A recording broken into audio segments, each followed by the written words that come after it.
They just bought them. They were a wealthy family. So that the whole collection was on exhibit in the Conn headquarters in Elkhart in the 50s and 60s. Mm-hmm. And then when they were bought out, kind of a hostile takeover, if you will, the company that bought them out was just nuts. They destroyed all the records. They were taking instruments off to the dump, literally. Oh. And yeah, a so, lot of prototypes, a lot of oh yeah, rare things. So Leland, the man who was then president and was very closely associated with Interlock years ago, just packed all this stuff up and set it up here for safekeeping. And said, here, keep it, use it. So that's why it's here. Wow. I'll have a meeting with the man tomorrow who has some interesting pieces, and one of them is some kind of a screwy saxophone, which he wants to donate, and I may take it because it's very screwy. Of course. It's interesting. And I had a bass trombone given 2 years ago, 2 clarinets given last year. I have to be very careful because this is it as far as the space is concerned. We're not going to get any more room anyplace.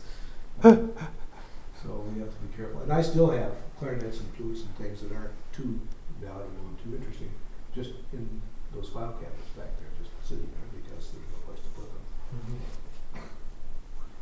Wow. And when we have classes of students in here, sometimes we have 9 or 10 people in this morning, I don't like to have things too precariously perched on stands and things. So.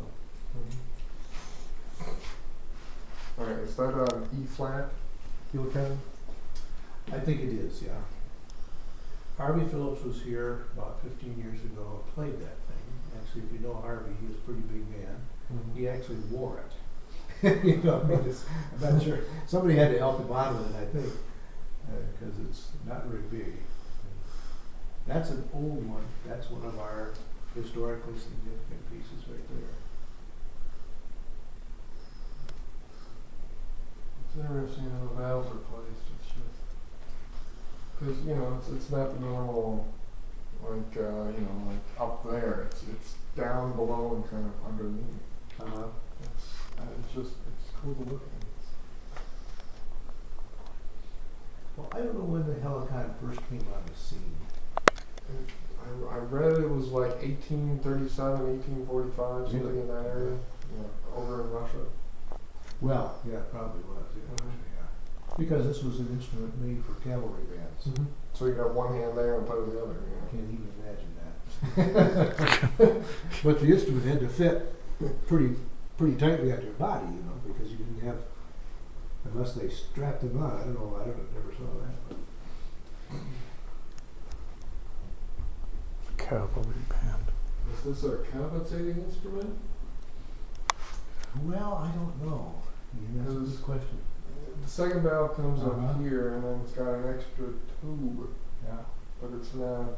I noticed there's another one coming out of the third valve. good question.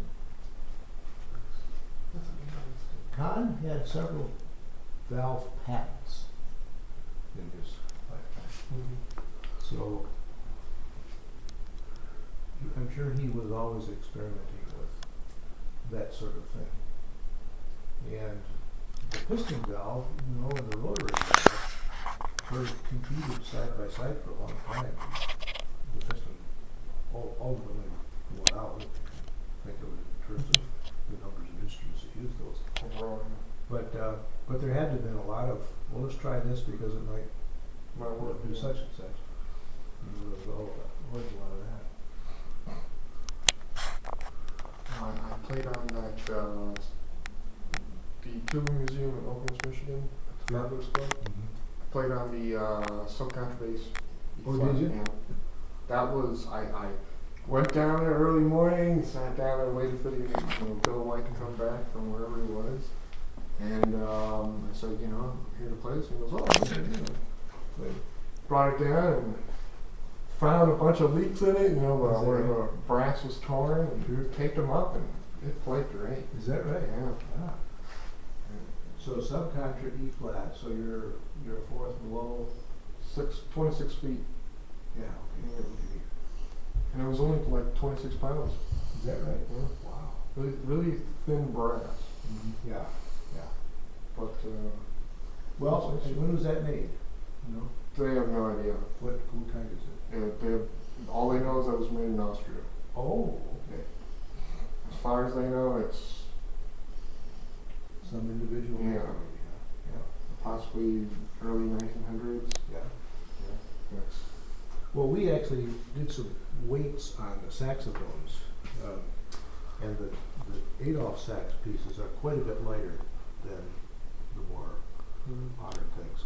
Quite a lot. I don't remember that. I've got written down some notes someplace, but so the brass, particularly after the market for brass instruments and woodwind instruments went to the school market, which was what Conn specialized in.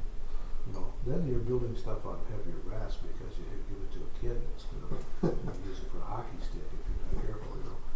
So that really changed. And even my Miraphone's made out of very light brass compared to some other things. I was talking with Harvey Hartman about, actually I've been continually talking with him about making a E-flat subcontrabass. Oh, is that right? A 4-valve. Yeah. So I've been looking to find another jumbo body. So I don't want to use mine that I have right now.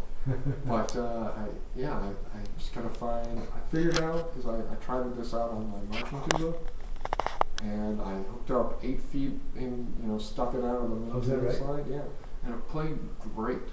And then I put down that 4th valve, put me into B flat. Yeah. How did it work in terms of pitch? Was it okay? Oh yeah. It was all even, and then once it got up into that top register, it was like the really upper altissimo range of the regular instrument. So it was kind of funky in there, but it's not, you're not going to play it there. No, not very much. That's not why you have that. So I think it can be done. Well, Conn, I think, made what they called a monster or something, a monsterophone or something, but anyway, it was a huge tuba. Was that the 7 or 8 foot, 7.5 foot tall? Yeah. And made like 2 or 3 of them for Sousa's band. Yeah. There's never been any pictures. No. And the bells were made by a locomotive company because they couldn't spin them. Yeah, I heard about those. Well, I have some old pictures of the Adolph sax family, some of our comic strips, and they did that with a subcontra something or other, and it's just as tall as this room. 12 feet or something. Yeah. Seen some of those. I wonder if anybody would have enough air to blow through there. Well, even these jumbo bodies take a lot of air.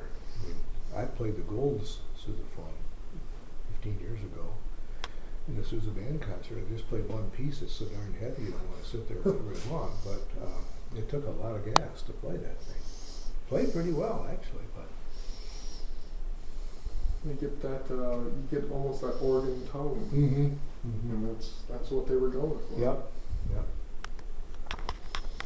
Well, and the Sousa band was bottom heavy and top heavy, not much in the middle. So you would have 5 or 6 tubas on the bottom, and lots of melodic instruments, clarinets and flutes and first cornets.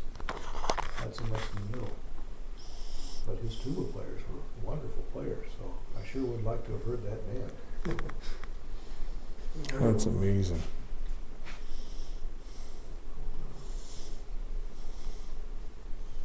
So this is the big bell, Ian? Yeah. That's the famous big bell. 36 inch. As far as I know, that's the only one. I know there was Dale Hale, who was a tuba player out in California, I think it was. He, from what I've heard, had a Calcium sousaphone with a 36 inch bell, but I've asked him about it and he hasn't replied to anything about it, so, but he said he sold a lot of his collection a long time ago. Like he had some of those Carl Fischer Helicons, really big bells and really heavy. And, yeah. Who made those? Carl Fisher was, Sometimes I think it was Conn. yeah, I think they made some. it was a stencil or something. Yeah, yeah. Yeah. I think Conn made some of their cornets and one of those, but I spoke with a shop in Germany about making a 36-inch bell. Because I told him I was going to go see this. You know, if I wanted to make it, how much would something like that cost? And he goes, well, if you could get, you know, the approximate angle off, you know, the bell, because I was saying, well, I want to stick it on my own soup. So they say, find an angle off the bell, we can make them for you without because they do the old hand. oh, I see. They go, well, right, and we go, right now we're making for one of our customers a 34-inch tuba bell. Wow, good grief.